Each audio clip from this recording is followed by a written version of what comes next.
What's up, RPG fans? Welcome to the Switch RPG Podcast, episode 1678. No, I'm just kidding. It's episode 15. Geo messed up my little document here. I'm one of your hosts, Philip, and I'm joined, as always, by the master of mischief himself, Jim Pimento. Hey, what's going on? Are you doing okay? I'm doing all right. Ladies and gentlemen, if this is your first time listening, first of all, I'd like to apologize. But second of all, I'd like to welcome you to the Switch RPG Podcast, brought to you by SwitchRPG.com. We are the podcast that brings you upcoming game releases, exciting news, and all the latest in the world of RPGs on the Nintendo Switch platform. After we cover all that stuff, we then jump into listener questions and try to answer them if we can. If you would like to be part of the show, then you can do so by contacting us at podcast@switchrpg.com, or you can jump into our Discord at discord.switchrpg.com and post in our podcast channel. At the end of the day, we hope you know that we want to hear from you. A little bit of transparency here. This is a Sunday night instead of Monday night, and I feel like, I don't know, I'm a little rusty because yeah, it's all right. Yeah, usually we break out of the weekend and we're good to go, but we're still, I don't know what it is. Something's up. We're still in our weekend selves. So full disclosure for this episode, it's going to be a little bit different than normal, not because we're recording on Sunday, but because Octopath Traveler released this past Friday. So What is it? It's this little indie title called Octopath Traveler. Haven't heard of it, but I guess I will talk about it. You should check it out. So Octopath Traveler, for anybody who maybe doesn't know, is the latest RPG released by Square Enix. It is a little bit of a throwback game, obviously very nostalgically made with an art style called 2D HD or HD 2D. I can't remember which one comes first, but yeah, so it was a pretty big release. I would say one of the most anticipated games being released on Switch, up there with like a maybe not quite on the level of like a Zelda and Mario, but I would say as far as that next tier goes, this has been one of the most anticipated releases. Yeah, this has definitely been the one people have been waiting for. And anybody who is, generally fans of Square Enix know that this is sort of a big release. So this episode is going to be dedicated to Octopath Traveler, as both Gio and myself have had a chance to play over the weekend. And like I said, I wish that we had been able to have the full weekend to play, but of course, everything in my life would take place on Octopath Traveler weekend, where I've got to work nights at work, which never happens. And then I also had one of my best friends get married, which never happens. So yesterday I was gone all day and didn't actually get to start the game until today. So not as much time with the game as I would have loved. It was kind of the same thing with me. With the summer, I feel like there's birthday parties like every weekend. I had my wife's birthday party yesterday, so I didn't get to play till really late. And then my niece's birthday party today, I got home, I don't know, maybe a couple hours ago, but there all day. And yeah, it's nuts. It's a busy time of year for me anyways. So are you telling me that you couldn't just like tell your wife, hey honey, we're just not going to do your birthday this year because I did, and that's why I'm sleeping in the basement tonight. Okay, yeah. He's really living out the nerd basement. It's not bad here. Don't tell her that. So all right, before we actually jump into some impressions, because this is going to be a spoiler-free impressions. I say spoiler-free just to cover our backs. If we do accidentally talk about some spoilers, it will be ever so light and will not be necessarily story details, but we won't really talk past what was released in the demo. Right. So yeah, because I think that's fair enough, because I mean everyone has a chance to at least play the demo and get a feel for the game and for some storyline, for each character path. I think it's just the first chapter basically you could cover in every right. type. So the demo is still available, correct, on the eShop? Yeah. Yep. Yeah. So if you haven't played at least the demo and you want to, because like I said, we won't really talk past that necessarily as far as story stuff goes. So if you're worried about spoilers, you could go download the demo, play through a storyline through that demo, and then come back and listen to this. No problem. Mm-hmm. But we won't be talking story stuff really past the demo, but we're really going to give our sort of spoiler-free mechanics and just general game stuff, our feel for the game, impressions, all coming up soon. Before we jump into that, I would like to give you a quick update on the RPG World Cup 2018, and of course, because our schedule changed, it messed up my what I had planned, because we would know who the winner is if we were recording this on our normal night, but technically there is still about 16 hours, I think, about 15 hours left in the poll. Mm-hmm. I will say, though, through 100 votes, it's looking pretty definitive that Final Fantasy could come away with this. They have been a heavy hitter all tournament, and so is Pokemon, but it turns out that all those people voting for Pokemon were really Final Fantasy fans. So, well, and like I've said, past, Pokemon is essentially the same game. Like every single generation is the same game. It doesn't really stray too much. Final Fantasy, they've generally been different throughout the years. And I think you and I touched on this, as well as other people. We're going to do things a little different the next time. We won't have, the big long series, going up against main just one game. It was a little unfair, but again, we'll work through that the next time for sure. We will make sure that we'll make it as easy as possible on Secret of Mana to do really well in the next tournament. Dude, a Dragon Age Secret of Mana final. Could you imagine? There we go. It would be awesome. There we go. Yeah, so it looks like Final Fantasy could come away with that, but if you have, well, by the time you're listening to this, it will be over. You can go check out the results. We'll tweet them out. Not that that's wrong. I mean, that seems about right. Yeah. Yeah. And I think the deal with Final Fantasy is because, I mean, there are some highs in that series and there's some lows. I just think that the highs for Final Fantasy are some of the greatest games ever. So it really balances out the lows. Whereas Pokemon, which has a lot of releases, the highs and lows, I mean, I'm sure that there are highs and lows, but I mean, for me, sort of looking at it from the outside in, to me, I don't really see necessarily saying a single Pokemon game is one of the greatest games of all time, which you could argue either greatest game or most influential game. You could argue that with several of Final Fantasy games. So definitely. I think it's hard to go against the beast there. Yeah. All right, so let's dive into some of our Octopath celebratory news. We've got a few items of news here.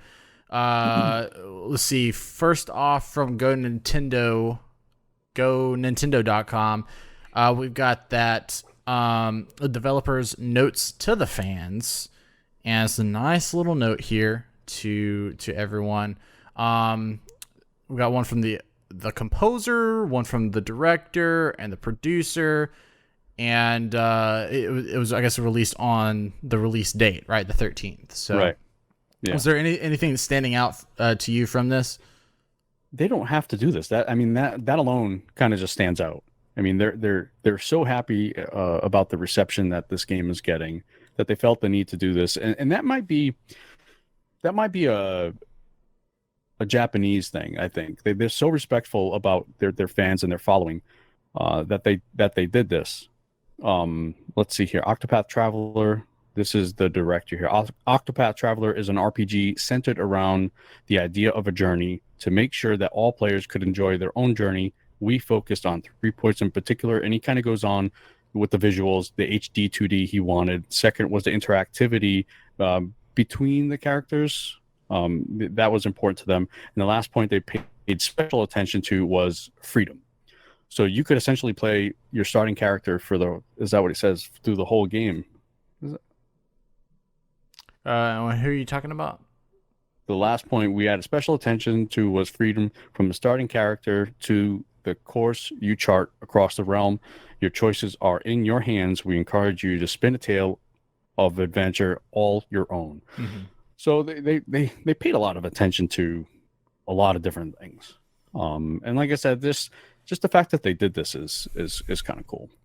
I totally agree. I mean, I think that we've kind of seen this level of communication and transparency for a while. I mean, they released that initial demo, right, and what really impressed me was taking the survey feedback from that first demo, not only implementing the things, but coming back with a video that outlined the things that they fixed, right, which I think, just like you said, you hit the nail on the head in that they don't have to do these things, but they do. And I think that that's a great practice.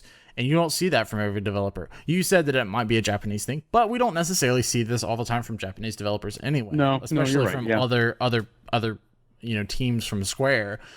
So I think that this may just be that them. Team's thing. Yeah, maybe that the culture of that unit. So I really admire their level of communication, because I just think that it's a standout. I think it's a standard. It should set a standard for other teams. Actually, and now that I'm thinking of it, I'm pretty sure CD Projekt Red with the Witcher series has done stuff like this, and I'm sure other publishers and developers have done this. But again, that was another one that kind of stood out to me. CD Projekt Red definitely appreciates the people playing their games, as well as these guys here. Yeah, absolutely. I mean, I know you kind of have mixed emotions with Square Enix. You kind of have a love-hate thing going on. It's all love. They just it's not. It's painful sometimes. Okay, you know, right. But it's all love. It's all love. Also from GoNintendo.com, we've got that Octopath Traveler is on back order from Amazon.com. It says looks like Japan might not be the only place where Switch owners are having a hard time finding Octopath Traveler. Amazon.com currently has the game on back order, expecting it to ship in 1 to 2 months. We're not sure what the situation is like when it comes to brick and mortar retailers. It looks like they might be a better bet right now. Right now, I did check. It is available at Best Buy on bestbuy.com. Okay. It's also available at the stores. I've seen it, because when I went to go pick it up, actually, no, I went there today because I was buying a gift for my niece. Her birthday party was today. I'm such a bad uncle. They had some there as well. So it's not everywhere, but just the fact that Amazon has a somewhat of a shortage I think that's it's awesome. Yeah, that's really great. You would think that would be readily available. I know at my Target and my Walmart, they definitely did not have any. I don't know if they had any initially at my local stores, but Best Buy definitely did. Yeah, and I think, too, it's going to kind of depend on where you live. I know I live in a smaller city where gaming isn't necessarily a huge sort of culture thing here. So I know that I went to GameStop. It was there. Like 2 different GameStop locations. It was there on Friday. It was at Target. It was at Best Buy. So, if you're living in a smaller city, I think you can, with no problem, go out and get this. So you don't necessarily have to worry about that 1 to 2 month wait, if that's something that you want to do. And then, the eShop never runs out of games. So, if you don't mind the download, you can do that route. But as far as physical copy, you might need to check, like Gio was saying, check Best Buy, either online or in the store. Little tip for Best Buy: sometimes, even if they're out online, what you can do is you can go find it online, and they've got a pick up in store option which it will tell you on there if it's in stock in your nearby store, and you can order it, and within an hour you can go pick it up. So That's generally what I do. yeah. I do have Amazon Prime, but I also have the Gamers Club. So what I'll do is I'll ship to store, and actually it saves you another $1 as well if you ship it to the store. So that's generally what I do. And I mean, and shipping, definitely. But like if it's actually in the store currently, you can just go pick it up. They'll reserve it for you. Now, is the Gamer Club thing, is that still a thing? No. They didn't cancel any current membership, so you just whatever your membership is at the moment, once it runs out, it's out. Okay. Which is too bad because it really was. For me. I'm the unlucky thing because I just got it like 2 months ago. But you got it. I did. I'm just saying I'm probably the reason that I just like it crumbled. That's too bad. Yeah, I ruined it for everybody because I got it. Continue this podcast for much longer. I mean, because it worked for anything video game related. For me, because I collect. It worked for Amiibos. It worked for collector's editions. Funko Pops, maybe? I don't know about Funko Pops. Okay. I don't think maybe I was looking at Amiibo. That's what it was. Yeah. And it worked for all those things. Whereas Amazon, you can't get collector's editions. You can't get Amiibo discounts. It just stinks. That's all. It just stinks. All right, and then lastly, we did have a tweet here from the Japanese Octopath Twitter. It is. I'm just trying to. And it says that they're out of stock in shops in Japan. Yeah. So just kind of reaffirming that. Yeah, they're in Japan. There's a lot of sellouts there. They're looking for the game everywhere. And I think that's fantastic because I was really hoping for a worldwide success. I mean, I think I've seen a lot of our sort of European community members are excited about this. They're gonna get it. I've seen some people over here in North America, both Canada and United States. So the sort of missing piece for me was, okay, what is the temperature in Japan going to be? So I'm glad to see that it's selling well over there. Yeah, and it was kind of I think the demo, the newer demo, I think it kind of split the audience a little bit. I felt like it did anyways. I felt like you either loved it or you hated it. And maybe there was some in between, but I felt like it kind of was that way, where you either loved it or you hated it. And I was, I guess, not really concerned, but I was wondering how that would affect sales numbers.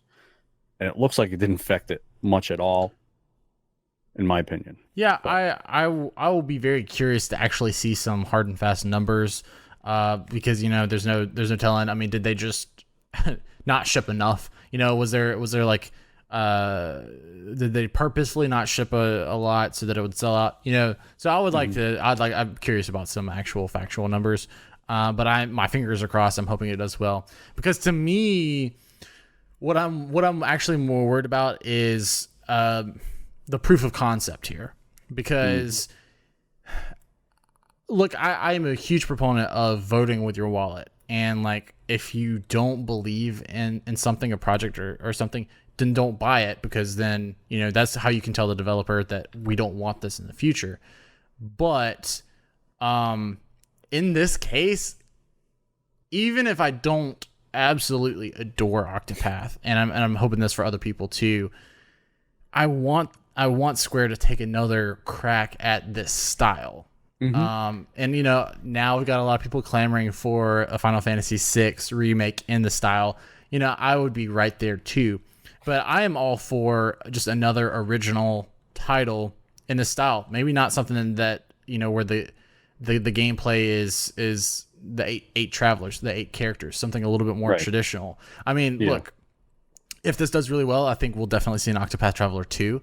But I would love for another team to take a stab at this aesthetic and this style, because it feels like it to me, and we'll get into this a little bit, but it feels like how games actually felt, except this is what it's supposed to feel like on a modern engine. So anyway, I'm glad to see that it seems to be selling well. All right, well, let's just dive right in talking about it. Once again, this is going to be mainly spoiler free. If we do talk story at all, it will be things that were covered in the demo. So if you want to go play some of the demo, come back and listen. You're totally free to do that. So, Gio, let's talk about our experiences. General feel of the game. Let's now that the game is fully out, because I know that you played the demo before it actually released, but now that it's out, just what's sort of your gut reactions here? I find I from what I've played of it, I've played about 9 hours. I like it. I do have it doesn't come without criticism though. I think that having the 8 paths kind of leaves you just kind of not knowing where to go. I find myself while I'm playing like, okay, where do I need to go? It was kind of got me lost a little bit. But overall, visually, I find it stunning. I really like the look of it, the music of it. I don't know. I know that you've mentioned your favorite soundtracks. This probably has to be up there for one of mine. Okay, it's really good. It's really, really good. Again, so I mentioned main story. It feels disjointed to me, and that's just, I think, their mechanic. You got 8 different stories, so it's tough, I guess, to have that main, one single story, which is what we're used to, anyways. Now there are side quests. I don't know if you've encountered any side quests. I've not actually completed any. Okay. Well, that's the problem. There's no direction when you obtain a side quest. But overall, it's a turn-based RPG. It's not going to appeal to everyone, but it appeals to me, and I like it. I like it a lot, actually. Now, I remember, several weeks ago, you had gotten hooked on Battle Chasers, and you were saying that Battle Chasers was a good turn-based thing to tide you over to Octopath. Did the Octopath, from a turn-based standpoint, did it sort of fulfill that role for you? No, because this turn-based mechanic feels different. Okay. Because in Battle Chasers, it's the standard where, your enemy has a health meter and, you have a health meter. There's no break. Okay. You have conditions where, you can stun the enemy. You can poison the enemy. You can do bleed the enemy. Where in Octopath, it's a little different. Okay. You do have some conditions where you can poison the enemy. I think you can sleep the enemy. I'm not sure about anything else, but they introduced a thing called break. Okay, where you have to find a weakness in your enemy and break that down until they break, and then they're kind of stun locked a little bit. Okay, and then you can attack them. Now, my biggest issue is I don't know where the enemy's health is. Mm-hmm. Now, there is a part in the game where you can discover that, and again,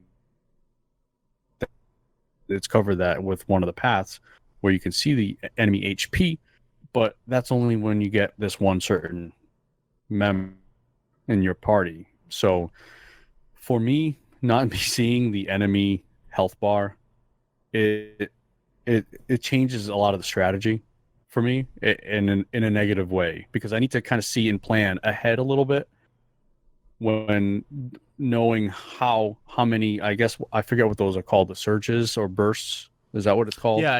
Like your bonus action or whatever. I want to go overboard and use like a bunch of the bursts. I want to be able to save some of the burst and not use it on an enemy that I feel is kind of depleted.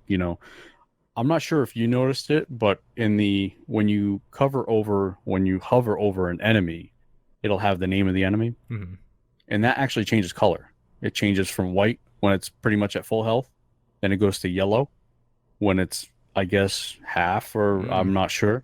Then it goes to red. So when it goes to red, obviously the enemy is. I didn't even notice that. I didn't notice that until I think it was on our Discord server where someone mentioned that. And I'm like, okay, well that helps. That helps a little bit. I won't go nuts and waste my 4 burst attack on a red enemy or red, I guess. But once I noticed that, it helped a little bit. But I still need to see that HP bar. It bothers me so much. Yeah, it's a little different from Battle Chases. Battle Chases, I think, is more the standard, kind of what we're used to, right. So I guess that's kind of my long-winded opinion about it.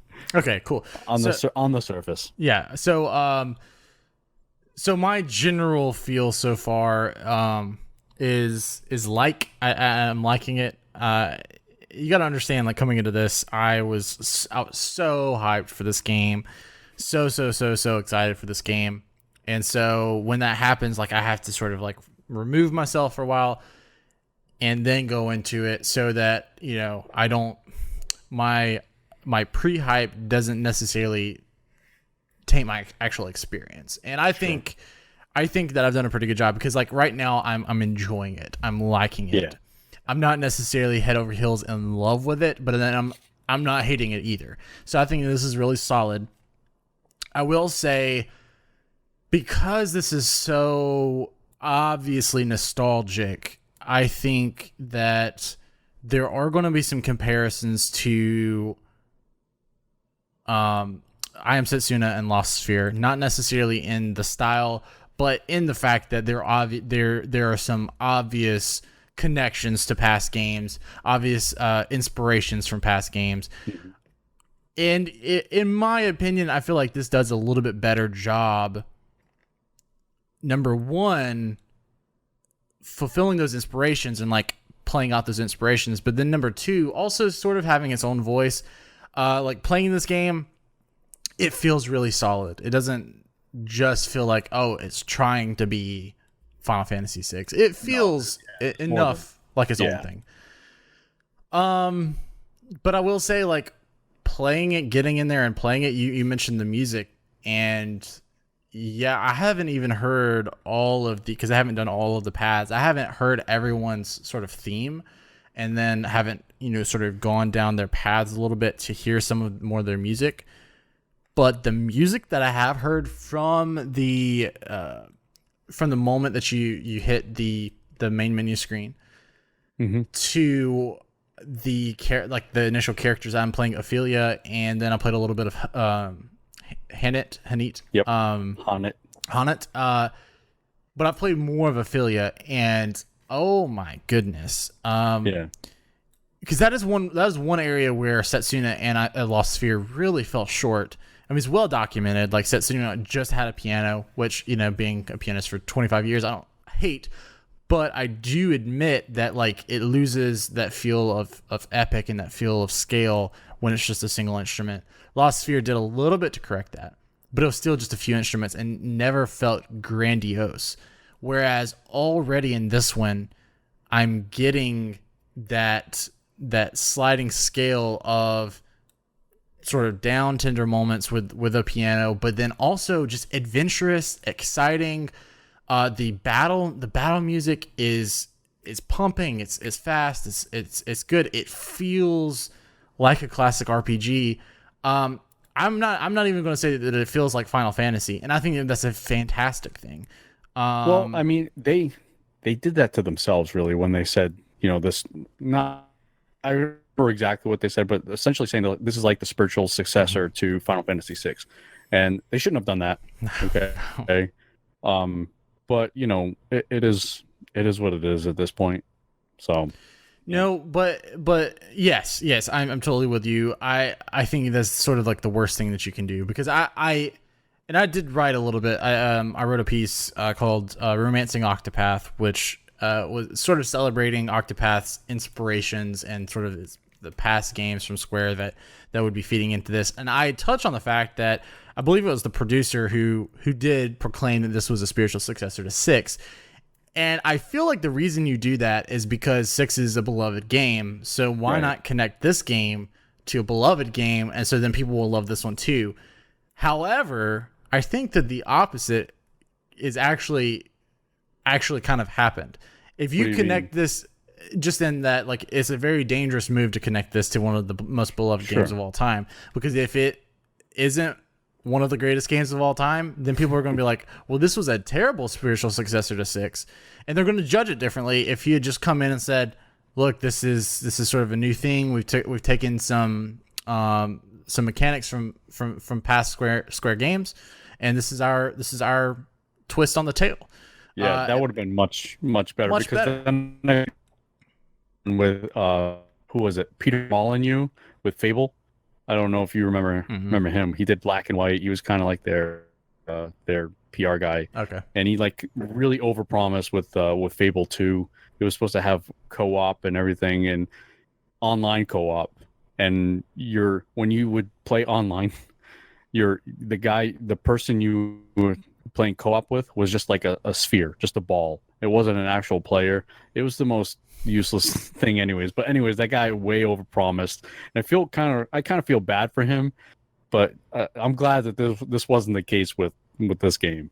Yeah, because I don't think he's necessarily shot himself in the foot or shot this game in the foot at all. It still seems to be doing very well. Still seems to have good reaction responses.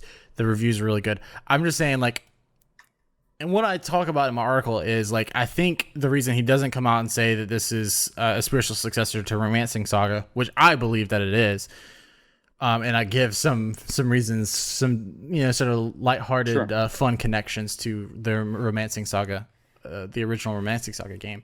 So I understand, like, you don't come out and say that, because that game always performed, Romancing Saga 1, 2, and 3 all sort of performed middle of the road. It was never great, and it was rarely horrible, but it was sort of middle of the road. Why connect your wagon to something like that? Why not connect it to something great like Final Fantasy VI? I just don't think it in the minds of players, it works the same way. Because if you tell me this is going to be like 6, oh man, all of a sudden my expectations go through the roof. But I don't think he did any damage, which is good. But I will say, and back to what I was saying a minute ago, to me it doesn't feel like Final Fantasy, and I think that that's great, because I think that the thing with Lost Sphere is it was trying to feel, specifically Lost Sphere was trying to sort of feel like Chrono Trigger. They came out and they're like, oh yeah, the battle system is that of Chrono Trigger.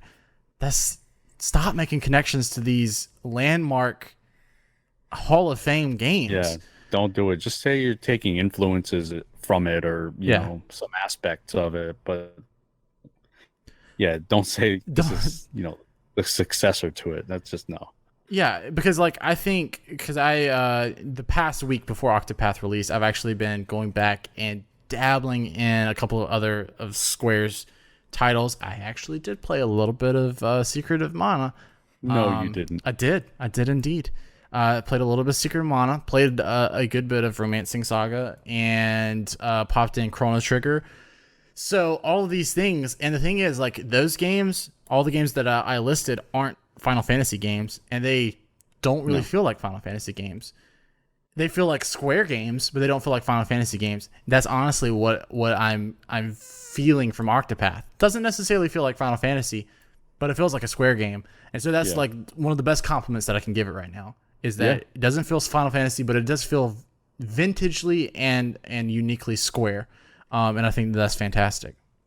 Now, why are you going back and playing some of these Square games? Is it just for research purposes, or just a little bit, Okay. so that I mean, almost for the purpose that I was just talking about, because I do want to sort of get a feeling for what makes a Square game what makes a Square game feel like a Square game. And then also it was like, okay, what are some of these these older inspirational titles that people are pulling from today? Where do some of these mechanics originate? Things like that. So, that's kind of why I did it. And because, like I said before, I love Square, and I want to kind of experience some of those things that I haven't before. You are such a liar. I do love Square. I do, I promise. I can't help that they came out with a really bad E3 showing. But anyway, so battle, you touched on the battle system a little bit. You gave a really good sort of description of what it was. for me, the not seeing the health bar didn't necessarily like rub me the wrong way, but I will say that it was difficult, and I actually struggled on a specific boss, because like I wasn't sure. Okay, I knew how to break it. Yes, I knew how to break it. I knew to, because I'm playing Ophelia. So I mean, you summon a helper that you've picked up in town or whatever, and the first time I did it, I was just sort of like as soon as the summoned helper went away, I just summoned him again. So I didn't have a good rhythm, and it was mainly because, well, number one, I wasn't familiar with the mechanics of the boss, but then number two, I wasn't sure like where I was on his health bar. That would have been really helpful if I had noticed the name, the color of the name thing. But I died the first time fighting this boss, which is a little bit embarrassing because I fought it again. It was very easy, but like I kind of picked up the rhythm, and that's actually what I kind of like, is that I struggled, pushed back a little bit, and I'm like, oh, okay, well, I can't just and that's on like the first boss too, right? Yeah. I can't necessarily just press A to win this, which for a lot of other RPGs that I've been playing recently, that have been coming out recently, that has sort of been face roll, and then maybe 6, 7, 8 hours in, you'll get a certain boss that all of a sudden the difficulty spikes. So I like the fact that I didn't die to this boss 5 times. I died to it one time because I went in just kind of like not really paying attention to what I was doing, right? Thinking that I would just be a boom, boom, boom, boom, and it didn't. And I'm like, okay, I respect that, because that shows that you do have to pay attention to what's going on mechanically.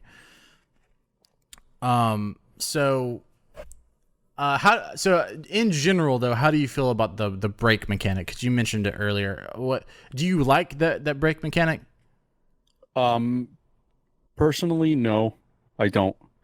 I like the more straightforward without the break mechanic, even if it was to make, I guess what it does is it gives the enemies a weakness.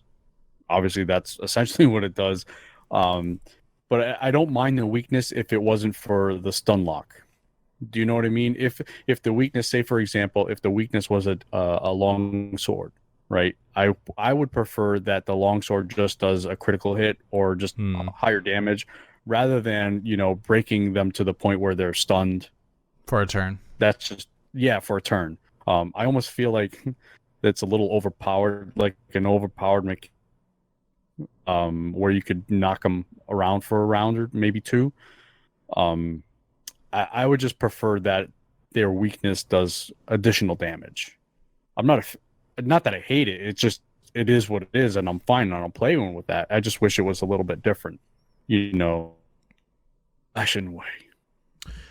I kind of see where you're coming from too, because like if you think about it, in other games, I mean, the fact that they have either an elemental or a physical weakness isn't a new thing at all. No. But the way that it is sort of presented in this game, it almost dictates your strategy for you, because in other games, you would want to, cast a certain, magic spell, or use your heavy hitter, against this enemy or whatever. But you were still sort of free to use some of your favorite spells and things like that to do damage, as long as it wasn't like a strength of the enemy. But to me, unless I'm just not playing it correctly, to me this almost dictates the strategy for you, because you're not going to really be able to defeat the enemy unless you break it. And breaking it, like you're saying, in order to break it, you know exactly, sort of, after you fight the enemy a couple times, you know exactly what you need to do to defeat it. Say, for example, you get a game over. You know what the weaknesses are going in, and you can just kind of play it that way. It does lead to, say, for example, you get your party of 4? Yeah. I haven't even filled the party up yet, so. Oh, really? Yeah, party of 4. So you get your party of 4. It kind of forces you to diversify a little bit in weapon types and everything. And generally most of the characters have 2 weapon sets. So for example, Therion, he's able to carry a dagger and a longsword. So he has those 2 weapon types, and there are obviously, like I said, all the other characters, I think it's most of them, have 2 different weapon types. So it really kind of helps you diversify a little bit, and that's how I play. Everyone's different. I always want in my parties, and this goes for all party games that have party members. I always try to diversify. I never want the same enemy type. I don't like sharing. Say, for example, I get a wand. I don't want wizards having to decide which wizard or whatever gets that wand, and it bothers me. But in Path of Exile, going back to Path of Exile, your wizard can carry any weapon. For example, my wizard has a dagger, and that's totally awesome because he's totally cool with a dagger. But anyways, so going back, yeah, you really want to diversify your weapon sets. And you're right, it does kind of dictate how you play a little bit. And is that necessarily a bad thing? Maybe it is. Yeah, I mean, it all depends. I'm still having a lot of fun with, I haven't gotten bored with the battle system yet. I haven't played quite as much as you have, but I haven't necessarily gotten bored. I have heard of other people saying it gets a bit repetitive, but that's a turn-based game. That's what I was about to say. I mean, that to me that describes any turn-based RPG at some point. Maybe that turn-based games aren't for everyone, and I totally understand that. They're straightforward. The battle system is what it is. It's a turn-based, and it's generally the same thing for the whole game, and that might not be for everyone. In an action RPG, every battle can be different. Can be, but honestly, I mean, if you get to a point, especially if you get your character up strong enough, action RPGs can just be just as boring. I think it's battle system. Yeah. I mean, I think it's battle systems across everything at some point can get a bit repetitive. Sure. And just thinking Xenoblade Chronicles, it can be a little bit repetitive, but some enemies will push back a lot harder, so it forces you to change your play style. But yeah, with a turn-based game, you're going to deal with repetition. You're going to deal with the length of the game is generally the longer. But yeah, the repetition, I could see how some people just won't. It's just not their thing. And it is, I don't want to say an older, play style, but it is. That's how, Final Fantasy 1, 2, and 3. I'm going to call them 1, 2, and 3. You call them whatever the heck you want to call them, okay? For all of the real Final Fantasy fans out there, it's 1, 4, and 6. Okay, so for the Super Nintendo, Final Fantasy 1, 2, and 3, they're all turn-based. So, that doesn't appeal to everyone, which is fine. It's fine. And it is a little, and most of them can be a little bit grindy. But again, like you said, that can be any game. It really could be, especially when you get to a point where, the game is really pushing back. And then you got to go back and, and get your level up. And I feel like with Battle Chasers, that happened a lot. Did it? Where you would get to a certain point and you're like, I got to go back and grind. And it almost happened too much, to a fault. But for the most part, I enjoyed it anyway, so I didn't mind it. But you're gonna get that as well. You're gonna get the repetition. You're gonna get, and that comes with the grinding and everything like that. Which again, I don't mind it. Yeah. How are you feeling about the story? And like we said earlier, we're not gonna talk too much about the story, but just in general, what are you feeling from the story? I think there are some stories that are stronger than others. Some are a bit starting out. Again, I'm not much farther than beyond a lot of the first chapters. I'm not really far beyond what so essentially the way I'm playing, and everyone's going to play different. I'm trying to get all my characters. And not everyone's going to do it. They're going to get their party and that's what I'm trying to get all the characters, and then how I want it. But I have 1, 2, 3, 4, 5, 6 characters. So, like I said, some stories are stronger than others. Their motivations, some of them make sense, some of them aren't that strong. So they're pretty good. So like I would say 2 of them aren't, but the others are okay. And I do still wish there was some overarching story. and maybe there is. I know with some of the bigger reviews that I've read, who knows? I'm not sure. Yeah, I mean that. Look, I documented it well going in the lead up that I was hoping that at some point we would get a reveal of some sort of overarching story, but if we don't, we don't. This was the game and the story that they wanted to tell. Mm-hmm. And like I said earlier, look, we may be investing into a proof of concept here. Octopath Traveler 2 may take this and expound on it in a much better way. I mean, if they have the infrastructure already built, like the engine is built, and then it is writing story, developing new characters and stuff like that, a second effort at this may be what we're hoping for. Because if you look at Final Fantasy 1, like that wasn't the Final Fantasy formula necessarily that would stick. They did a lot of iteration. So like this is the first swing at this.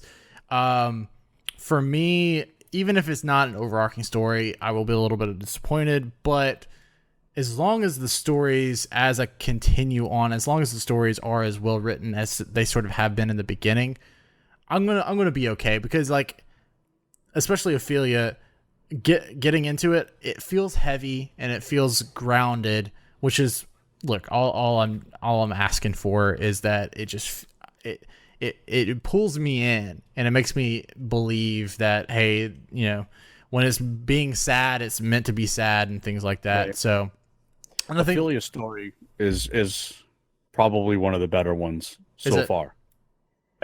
Yeah. And initially, if you're going off the demo, Primrose, I think has a nice story as well. I don't have her in this current playthrough, but she had a pretty good motivational story. So yeah, great. So like I've been really pleased with the writing so far. I will say with Honnet's thing, I wasn't a huge fan of like the old English dialogue type deal. It felt really forced, but I mean, like other than that, yeah, I like the way I didn't like her story, like you're kind of mentioning, but I liked her play style. Oh, okay, yeah. Her mechanic, the way she can kind of capture enemies, and like it almost reminds me of Pokemon. So one of your favorite game series of all time. I love that game. I do like that game. Don't get me wrong. I'm buying Pokemon Let's Go. I will buy the Pokemon RPG. I just like to make fun of it because it really the Pokemans. The Pokemans. This new Pokemon RPG that's coming out, I don't know what it's going to be like, but all the other ones, I've played them all. They're all the same. I'll say that until I'm blue in the face. Pokemans are all the same. What was I saying? You were saying you were saying her mechanic. Yeah, it reminds me of a Pokemon, like little twist in there. But yeah, her story is it's all right. Yeah. I think that I'm playing a little bit differently. I don't know who else is doing this. If anybody else is doing this too, if you're playing Octopath and you do this, then tweet at me. At Philip99. In fact, I'm just now looking, and I just noticed that on my video overlay for this, I've got our Twitter handles flipped. I'm the nerd basement. No. I'm the nerd basement. You are not the nerd basement. So everybody who's looking at this, I'm actually Philip99 and he is the nerd basement. So that was funny. Anyway, for you audio listeners, are you trying to be me? You don't want to be in my shoes. Trust me. For any of the audio listeners, you should go to our YouTube channel and check out my royal screw up here. But anyway, so. If you are also playing this way, please tweet at me. I'm at Philip99. I turned the voiceovers off. You know what? I actually, while you're talking, I'm writing notes. I'm trying to be like really like good about this. So I'm taking notes, and that was one of the things I put on there. I follow a lot of the voiceover actors that are in this game, and they're playing the game with the voiceovers off. Really? Yeah, it's really cool and interesting. Like these guys had a major part in this game, and they're playing it with it off. And I didn't know you were gonna even say that. It's kind of cool. It kind of harkens back to the old school Yeah. days. Definitely. And But voice acting was good though. I didn't mind it. So did you not like it, or you just kind of wanted the retro, not the retro feel, but a different feel? I mean, to me, it is a retro feel. But Okay. no, but I mean that is kind of what I wanted. Like, look, I look at this game, and then I run around in this world, and I'm like, this feels like I'm playing SNES, like a SNES game. So I kind of did want that. I didn't hate the voice acting. I didn't. Yeah, what's Time out here. SNES, really? That's one of my biggest. That's one of your biggest gaming pet peeves. No, calling me a gamer is a bigger pet peeve, but calling it SNES bothers me so much. I don't know what it is. Oh no, Right, I shouldn't have said it. Do you like, is SNES fine? Is SNES Super fine? NES is how I call it, but SNES SNES is is also okay. acceptable. Okay. SNES just sounds like something, I don't know, when you blow your nose, you got SNES all over yourself. I don't know. It just doesn't sound right to me. I thought you were giving me like the recording broke timeout. What was that? No, I was like, timeout. I got to address this is a problem. All right, so I felt like I was playing an SNES RPG. I will meet you in the middle. SNES RPG, and so for that reason, I was like, I kind of want to experience this with the voices off, because honestly, I feel like, and I'm not saying that they made this game without voices in mind, but sometimes writing. Because like you can write for TV, and then you can just write for the way, things are just supposed to be read. Right. And some of the writing to me, it just didn't feel right for a voice a little bit. I didn't hate the voice acting. I thought that the actors, did a really good job, but sometimes, and this is true for a lot of games, the writing itself just doesn't feel like it was made for voice. So, a lot of times I will choose to turn the voices off if that is an option. And it is. You can turn the voiceover volume all the way down, and it works just like a vintage RPG. So that's the way I'm playing it. If anybody else is as well, tweet at me. So that's cool. I mean, I don't know that I could do it. I don't know. It helps me get involved into the world. I think I need that.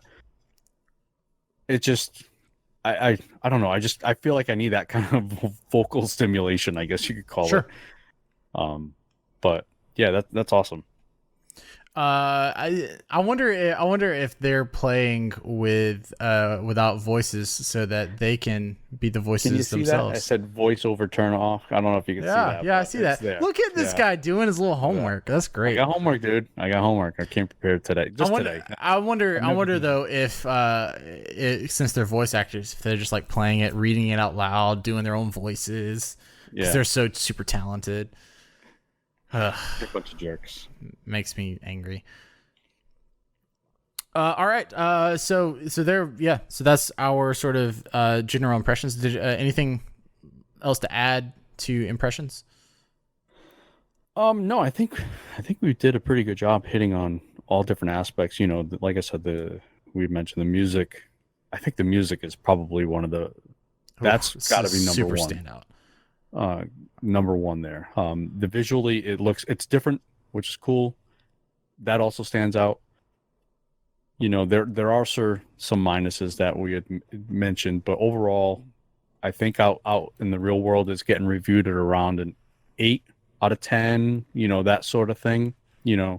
I haven't finished the game. I'm nowhere near finished the game, but it feels like it might be a right number. Cool. I mean, look, I did not think that this thing was going to come out and necessarily hit a grand slam. I was trying to temper my expectations a little bit. I think a lot of people may have overhyped it a bit, but I think it's still, I don't think it's a disappointment. I think it is a very, very solid RPG, and I'm not even quite 9 hours in. So I've still got some time to sort of let it sink in a little bit more. Right. Like I said, I had, of course, the busiest weekend that I've had in months was on the release. So I'm excited to play more. That's a good sign. Like I didn't play 4 hours and I'm like, it's not for me. It's definitely for me. It's right up my alley, and I'm excited. I'm excited to play more. Cool. As am I.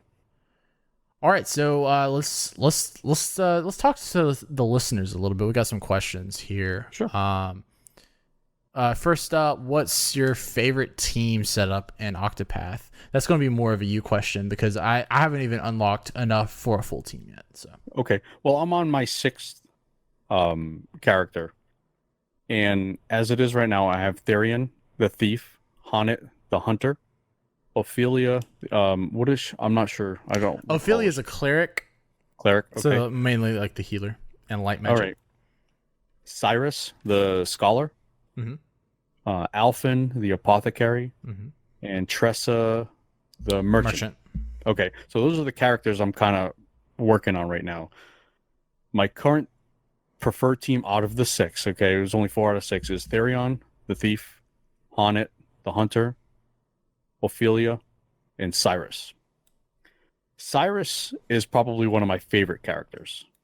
I think I'm gonna try to go get him. I would definitely recommend it. I almost feel like he's a little overpowered because he's kind of a black magic character where he has the ability to summon fire. He has the ability to summon lightning and ice. I think he's probably one of my favorite characters. He also has that ability that I was talking about where you can see the enemies, and also his first supporting skill automatically will show you an enemy's weakness. Every enemy. Wow. So you get into a new battle, you get a new weakness. So you're not trying to figure out what they're weak to. So he feels like a pretty overpowered character, and I definitely recommend having him as well as a healer, whether it's Ophelia or I guess you could do Alphen. Alphen is a good healer. It's just his story is so boring. I want to get Cyrus. I was thinking I want to get Ulbrich because I feel like I need some sort of somebody to take some damage, a little bit, and also be able to deal some. But yeah, I think I'll grab Ulbrich and then maybe go for Cyrus. Yeah. Cool. Yeah, Cyrus is definitely one of them. And then, like I said, the healer, Ophelia, her main deal is healing the party. I haven't gotten many skills where they're individual, whereas Alphen, he's more of an individual healer. Gotcha. But Ophelia, she has the awesome, path action of guide. Mm-hmm. So you can recruit. I recruited this guard. He's like a pretty good guard, and he's just dealing damage like nobody. Like he took out a boss in 2 hits. What? It was awesome. And this is Ophelia. You don't think of her as, and it must have been the path I took. Wherever it took me, and I saw this guard, and I had recruited him. I don't know. Again, everyone's playstyle is going to be so different. Everyone's path is going to be so different. And that's what's kind of cool about this. Yeah. Like your playstyle or your playthrough is going to be very different than what I did. Well, everyone will have different experiences. But anyways, I recruited this guard, and I weakened or I broke him, and this guard just did this whatever move. I don't even remember what move it was. Sweep, which is pretty common. And it did over 2,000 damage. Like I wasn't even this guy went nuts. It was awesome, and you don't expect that from a healer at all. Yeah. And what I do like so far is that just because I chose the healer doesn't mean I am offensively gimped. I mean, no. I know I won't be putting out as much damage as some of the other party members, but I don't feel at this point like I'm struggling because I do have that recruited person that I can bring in for some damage here and there. And also she is equipped with light magic as well. Right. So I do have both single and group damage spells. So, and one other thing that for some reason I overlooked it. I think that's more what it was. I just overlooked it. When you're doing the burst, you go up to 1, 2, 3, and 4. I generally was using my main weapon. You can actually use that on magic skills. Yeah. And it does a ton more damage. And that's what I wound up, because I talked about I struggled with that boss. Well, then what I did, because I had been using that first time through, I was just using my burst on my actual attack, which is what he was weak to. Because I was like, okay, well, this is his weakness. but instead I changed up my strategy so that I broke him. I bursted to break him, but then I kept a couple of bursts to add to my light magic, and just blasted him to the Kingdom Come. It was great. Yeah, that's awesome. All right, so then we've got a question here. With the ongoing discussion about what the true inspirations for Octopath Traveler were, what would you look for in a true, quote unquote, true spiritual successor to Final Fantasy VI? I'll let you go with this one. Excellent. Okay, cool. Because actually, before you, I will eventually let you talk. But I'm gonna let you finish and all. Thanks, but I mean, I'm gonna let you take over because honestly, I didn't play too much of Final Fantasy VI. And I know that's kind of sacrilege to say, that I haven't played it. But I mean, I'll just have to reevaluate your job performance, and we'll. No, okay. So so for Final Fantasy VI for me, and like I said, I alluded to earlier, the connection, connecting this to Final Fantasy VI to me doesn't make any sense because it just doesn't to me feel like it at all. And so I don't even know if that was a lost in translation type deal. I don't think it necessarily was. I mean, he did come out and say Final Fantasy VI spiritual successor. So I don't know if that's like because it's mechanically or what. I'm not sure. But what I would like from one would be an emphasis on a world-spanning story with a huge cast. Final Fantasy VI is almost like an opera in itself. There is an opera within the game, but that's sort of like a microcosm of what it is. It is an epic. It's a sprawling epic with a huge cast of characters. And in fact, if you beat the game, the final credits are almost like credits for a movie. You have sort of these little highlight scenes, and it says so-and-so, and it says like their name, and then it said played by and their name, like because you could name them on their own. So it was almost like whatever you named them, you could name a person like Bob. So Bob was the character, and the character of Bob was played by I don't know, I'm blanking on all of their names now, of course. Holy moly. We'll say Terra. The character of Bob played by Terra. So it was like in itself an opera. So that cool. A spiritual successor to 6, I would want like the sprawling epic with a really a focus on a really good villain. Because that's something that Square Enix, for whatever reason, they haven't been batting a great batting average with villains in recent Final Fantasy games or recent games altogether. I don't know if that is just because they have lacked focus on the villain, or if they just used all of their villainous talent on Final Fantasy 6 and Final Fantasy 7. Maybe he's I don't on know. vacation. Yeah, I don't know. But I would like a really strong villain, and then also, like I said, a big cast that very close attention is paid to their stories, because Final Fantasy X had a sizable cast, 12 had a sizable cast, and 13 had a sizable cast, but specifically in 10, because I really love 10. I really love 10. A lot of people do.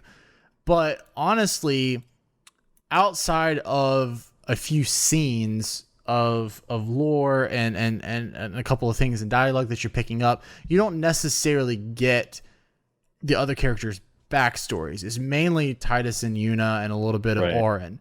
But some of the other characters, you don't necessarily have side quests for them, and you don't necessarily have deep backstory for them. And I feel like that's something that Final Fantasy VI did really well. It had a really solid main story, but then it also took time, because of the way that the game was set up, it took time with each of the characters, and it gave you these little pieces of an emotional puzzle for them. And then you would have side stories that were devoted strictly to a certain person because maybe it was their region or it had to do with their past or something. And you could go on that side quest with the whole party. It just happened to center on that person. Mm-hmm. Some scenes and side quests wouldn't even trigger if you didn't have that person in the active party. So it really, once you sort of figured that out, it encouraged you to mix and match your party members and have certain people, active. And so I would, so to wrap it up, and sum up everything, it would be a sprawling epic with a really strong main story, a really solid, really well-written villain, and then also a sort of larger cast of characters that attention was closely paid to their stories and their side stories that fit within that main narrative, but not just have characters tacked in there, but they have their own sort of living, breathing stories. Right. And I think that Octopath Traveler, it obviously has the character stories, but to me, the main narrative is the missing piece. Well, all their motivations and narratives they're all different. Yeah. They're all doing their thing for a different reason. Not all.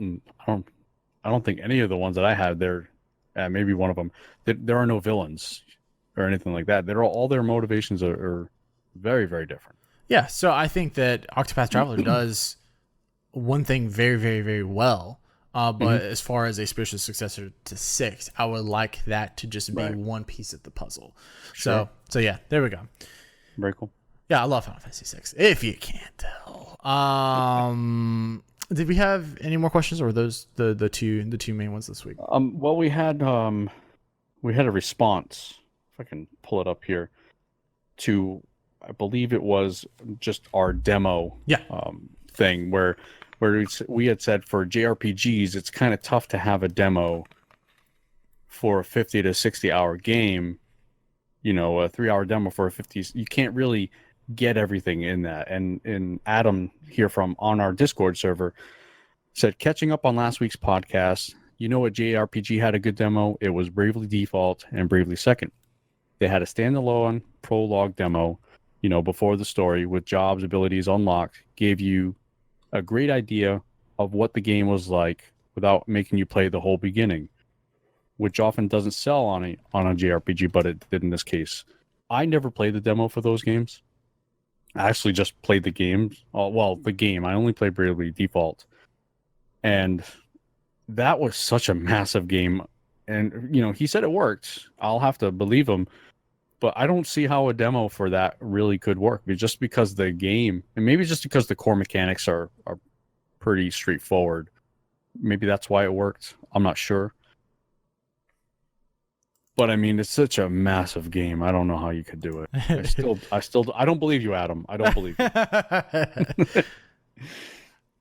All right. Yeah. Thank you, Adam, for writing in. Because I don't play a whole lot of demos. So if you guys, if you guys want to let us know, hey, this is a great demo, you should check it out, then please do so. That'd be great. Real quick, I'll give you guys the games that have also released, because believe it or not, there are other games out there than Octopath. I don't believe you. But bless these games' heart, by the way. These released on July. Souls. These released on July 12th. Star Story, The Horizon Escape, and then Galac Z Variant S. Octopath released on Friday, the 13th. And then this week on the 17th, we've got Touhou Jinso, Wanderer Reloaded, Adventure Time, Pirates of the Enchiridion. I had ... Enchiridion. There we go. Pirates of the Enchiridion. And then on the 19th, we've got Chicken Assassin Reloaded and Tanzia. We actually have a review of Tanzia on the site. Meatball Sub reviewed that for us officially. And then also, just for your information, we will have our official staff review of Octopath Traveler in a few weeks. Meatball Sub will be doing that, and he is currently on vacation. Hope you're enjoying yourself, Meatball Sub. But he said that he's going to get a ton of playtime in on his vacation. So I hope so. I mean, don't enjoy yourself. Let's just play games. Let's get this review out. Well, yeah, come on, get to work. So that'll be coming out in a few weeks. I'm looking forward to that. Let's see. This game for the Switch almost got the Red Dead Redemption treatment. Not much. Grave Souls kind of released around this time. Not much had really. It sounds like a lot, but I mean, what game really came out? No, I mean these things are small. Yeah. And then real quickly, there's a few games on sale. We've got Die for Valhalla, $9.95. Letter Quest Remastered for $2.99. That is a 75% off sale. Squid's Odyssey, $11.99, and the Count Lucanor for $5.09. So there you go. All right, Gio, any last thing you want to add to our episode 15 here? No, I mean this is the Octopath episode. Get the game. It's probably not going to go on sale for a long while. As with Nintendo games, first-party games, they typically don't go on sale for a while. If you got other games to play, I know a lot of people have some backlog games, but I definitely recommend this game so far. Yeah, I would also recommend it as well. I would say the only caveat would just be, do you like turn-based? Because that's what you're going to get. If you don't like turn-based combat, there's nothing wrong with that. I just don't think that Octopath would be the game for you. But yeah, I mean, and if you're looking for the next Final Fantasy VI, you're not going to get that either. So those are sort of just my only two pieces of advice. Check yourself for, do I like turn-based, and am I expecting sort of the next Hall of Fame landmark Square game? Because it's not that. But it is very solid. I'm enjoying it. Can't wait to play more. And we'll be posting other thoughts and opinions on Octopath throughout the week on the site. So keep your eye out for those.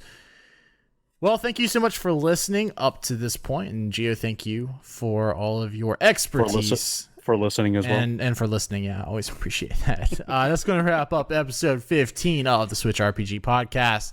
Thank you so much for listening and for sending questions and comments. Keep them coming by emailing podcast@switchrpg.com or posting in our podcast thread on discord.switchrpg.com. Remember, you can listen to this show each and every Wednesday at switchrpg.com, or if you sub on your favorite podcasting app, then we come straight to your phone or other listening device. If you do listen on one of those platforms, such as iTunes specifically, or Google Play or something like that, if you would give us a 5-star rating or whatever rating you would like, we would prefer you give us 5 stars.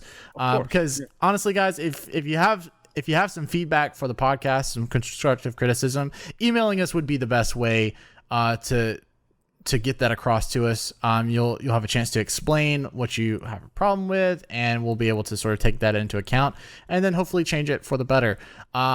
Rating us with like 1 or 2 stars, that's not really going to tell us much because we don't know what we're screwing up. So if you do have some constructive criticism, feel free to email us. We would love to read that and see how we can always improve. But if you would give us a rating, that would be awesome, because that ratings and reviews are how you climb the charts on those platforms. Remember, you can head over to patreon.com/switchrpg and throw us $1 or $2 if you're able to. If not, don't worry about it. You just providing your listens, your likes, your support, your eyes, your ears, everything is great. We'd love to hear from you guys. We love that you're a part of this community and family.